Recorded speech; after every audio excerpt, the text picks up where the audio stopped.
साथियों, आज हम एक क्लिनिक पहुंचे हुए हैं जो कि दांत के क्लिनिक है और इसमें हमारे साथ हैं डॉक्टर सौविक मुखर्जी जी, जो कि बहुत ही अच्छे डॉक्टर हैं, डेंटिस्ट बोल सकते हैं।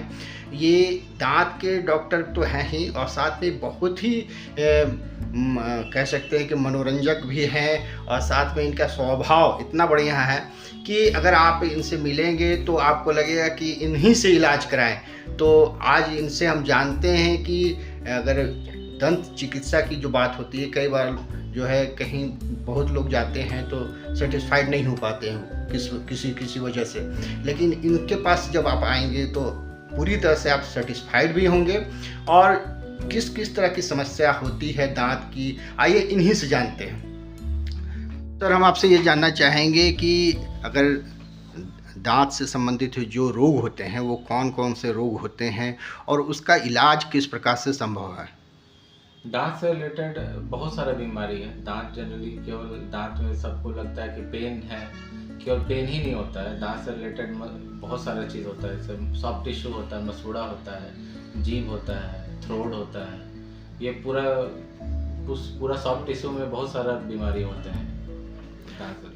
अच्छा, तो जैसे सबसे अहम बात तो ये होती है कि हम दांत को सुरक्षित कैसे रख सकते हैं? देखिए, प्रॉपर ब्रशिंग टेक्निक होना चाहिए। अच्छा से ब्रश करने से दांत ठीक हो सकता है। प्रॉपर ब्रशिंग टेक्निक हो तो दांत से रिलेटेड आधा से अधिक समस्या उसी में दूर हो जाती है। ये मरीज को बहुत सारी समस्याएं होती है दांत का और बहुत सारे डॉक्टर भी आज दांत के हैं, लेकिन कहीं ना कहीं कई बार उनको बहुत सारी दिक्कतों का सामना करना पड़ता है, या तो अगर आर्थिक रूप से कहें तब भी, और नहीं तो कई बार तो चिकित्सा भी बेहतर ढंग से नहीं हो पाती है, मिल पाती है। तो इसकी क्या वजह है? देखिए, हम लोग का देश में सबसे बड़ा प्रॉब्लम है कि हम लोग का अवेयरनेस नहीं है। ओरल हेल्थ, नॉर्मल हेल्थ को भी उतना सीरियसली लोग लेते नहीं है। ओरल हेल्थ तो सेकेंडरी चीज़ हो जाता है जी। तो उस पर और भी वो लोग को कोई अवेयरनेस होता है। लोगों को लगता है जब तक दांत में दर्द नहीं होता है सब कुछ ठीक है।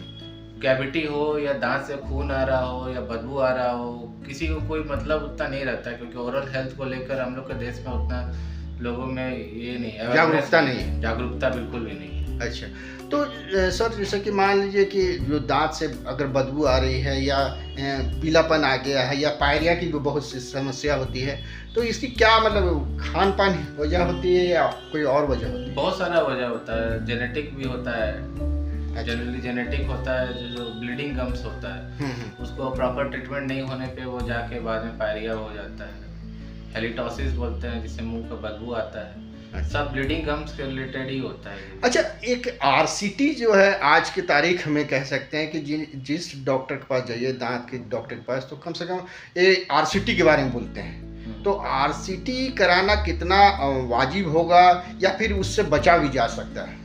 देखिए, यदि दांत में कैविटी यदि अंदर तक चला गया, जो अंदर दांत का नस होता है वो पल्प बोलते हैं। दांत का एक्चुअली 3 लेयर होता है जनरली, ऊपर एनामल, फिर डेंटिन, फिर पल्प।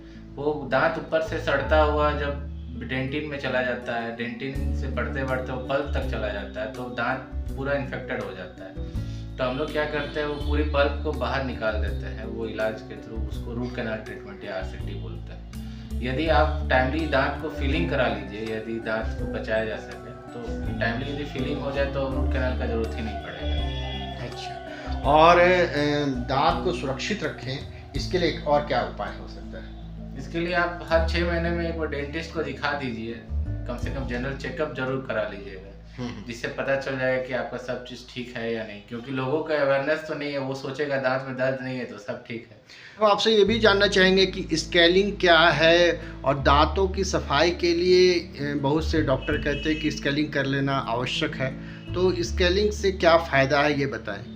स्केलिंग जनरली दांत का सफाई होता है। वो अल्ट्रासोनिक स्केलर होता है, जिसमें एक वाइब्रेशन क्रिएट होता है, उससे हम लोग दांत का स्केलिंग सफाई करते हैं। दांत और दांत के बीच के मसूड़े जो होते हैं, मसूड़ा का भी सफाई होता है उसमें। और दांत में यदि कोई स्ट्रेन या कैलकुलस हो जाता है, उसके वजह से उसको भी स्केलिंग से ही सफाई किया जा सकता है। तो ये जैसे स्केलिंग करने से ये कहते हैं कि हिल जाता है या फिर दर्द हो जाता है या कुछ इस टाइप से, तो क्या ऐसा भी कुछ होता है? जैसे मसूड़ा का बीमारी यदि बहुत ज़्यादा बढ़ जाए, जैसे जिंजिवाइटिस और पेरियोडोंटाइटिस होता है। पेरियोडोंटाइटिस के केस में क्या होता है, मसूड़ा के जगह पे वो पूरा बढ़ जाता है, बहुत ज़्यादा इन्फेक्शन हो जाता है ब्लीडिंग गम की वजह से, तो मसूड़ा वहाँ गलने लग जाता है, वो हटने लग जाता है। बहुत बार देखिए मसूड़ा दांत के लेवल पे नहीं आता, लेवल से ज़्यादा नीचे चला जाता है, वो पेरियोडोंटाइटिस के केस में होता है।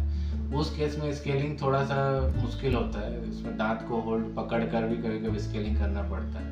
तो उसके बाद बोन ग्राफ्टिंग भी कभी कभी करना पड़ता है, वो दांत नहीं तो दांत हिलने लग जाता है। और हल्का जनरली छोटा मोटा केसेस में स्केलिंग करना ही बेस्ट होता है। इसीलिए जिसको ब्लीडिंग गम्स या मसूड़ा का प्रॉब्लम है उसको हर 6 महीना में एक बार डेंटिस्ट के पास विजिट करना चाहिए, ज़रूरत हो तो स्केलिंग जरूर करा लेना चाहिए। और सर हम आपसे कुछ आपके मशीन के बारे में भी जानना चाहेंगे, उसके बारे में बताएं। सर ये कौन सा मशीन हुआ और इसमें जो है क्या क्या फैसिलिटीज़ होती हैं? ये डेंटल पूरा चेयर है, ये पूरा सेटअप है जी। ये पूरा अलग अलग, ये स्केलर मशीन है जिससे दांत का स्केलिंग होता है। ये इंट्राओरल कैमरा है जो दांत के अंदर जूम करके पेशेंट को दिखाने के लिए होता है। ये कैमरा लगा हुआ है इस पर, इसी में सारा चीज़ है। ये रोटर बोलते हैं, इससे दांत ड्रिल वगैरह होता है, सारा चीज़। एयर वाटर सिरिंज है। अच्छा। ये कंप्रेशर है, ये सारा कंप्रेशर मशीन इसी से चलता है। अच्छा, ये कंप्रेशर मशीन। ये अल्ट्रावायलेट चैम्बर है, यूवी चैम्बर है। इसमें स्टरलाइजेशन होता है इंस्ट्रूमेंट का, उसके बाद इसमें रखा जाता है, उसके बाद ही यूज़ किया जाता है। दांत की फिलिंग कैसे की जाती है? तो वो भी अलग अलग मटेरियल से किया जाता है। बिल्कुल। तो वो उसकी क्या वजह है और वो मतलब कितना टिकाऊ होता है? देखिए बहुत सारा टेम्प्रोरी फिलिंग मटेरियल होता है, जैसे ZOE जिंक ऑक्साइड यूजनॉल, या ये बहुत लोग यूज़ करते हैं। टेम्प्रोरी फिलिंग मटेरियल आजकल बनाया जाता है, पहले हम लोगों को वो बनाना पड़ता था, आजकल उसको डायरेक्ट उसको पोर कर दिया जाता है दांत के अंदर। अच्छा। जब टेम्प्रोरी कुछ ट्रीटमेंट कर रहे हो तब उसको फिलिंग किया जाता है। और एक GIC ग्लास आइसोमर सीमेंट बोलते हैं, वो भी होता है। कंपोजिट फिलिंग मटेरियल होता है, डिपेंड करता है दांत का कंडीशन के ऊपर कि कौन सा फिलिंग किया जाता है। और कैप वगैरह जो लगाते हैं उसके संबंध में बताएं। कैप बहुत तरह का होता है, एक सिंपल सिरेमिक का कैप होता है, PFM होता है, फिर आपका जिरकोनिया का कैप होता है, एक सिंपल मेटल का भी कैप होता है जो आजकल। तो वो कैप वगैरह जो लगाने के बाद क्या खाने में कहीं तो कोई तरह का? बिल्कुल नहीं, कैप लगाने के बाद आप समझ लीजिए कि वो आपका ओरिजिनल दांत होता है, उसी के जैसे आप जितना भी हार्ड चीज़, चना वगैरह सब चीज़ चबा सकते हैं। बिल्कुल। ये भी दूसरा सेटअप है डेंटल का। ये हम लोग 2 डॉक्टर हैं यहाँ पे, डॉक्टर पल्लवी रानी और अच्छा। मेरा। हाँ। तो हम लोग दोनों काम करते हैं, तो ये दो सेटअप है हम लोगों के पास पूरा कंप्लीट। अच्छा, ठीक। हाँ, ये क्या चीज़ है सर? ये पोर्टेबल एक्सरे मशीन है, इसमें लेड से कवर किया हुआ है, इसमें रेडिएशन बहुत कम आता है और बहुत इजीली इसमें एक्सरे आता है। कई बार जो होता है कि लोग एक्सरे कराने से भी घबराते हैं, सोचते हैं कि पता नहीं उससे क्या नुकसान होता है या कुछ, तो ऐसी कोई बात होती है क्या? एक्चुअली एक्सरे रेडिएशन आता है, कोई भी एक्सरे सेफ नहीं होता है, इसमें कम रेडिएशन आता है क्योंकि इसमें लेड का अलग से कोट किया हुआ है। अच्छा।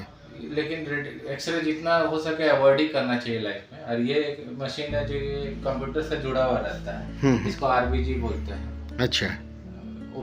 इसमें आप क्या जितना भी एक्सरे लेते हैं सारा कंप्यूटर में आ जाता है, इसको अलग से डेवलप करने का जरूरत नहीं पड़ता है। तो डॉक्टर होते हैं उनका अगर स्वभाव बढ़िया होता है तो आधा जो बीमारी वो तो ऐसे ही दूर हो जाती है। तो हम जो और लोग भी जो आपसे मिलना चाहते हैं या यहाँ आना चाहते हैं तो उनको अपना फ़ोन नंबर हो या एड्रेस हो तो बता सकते हैं आप?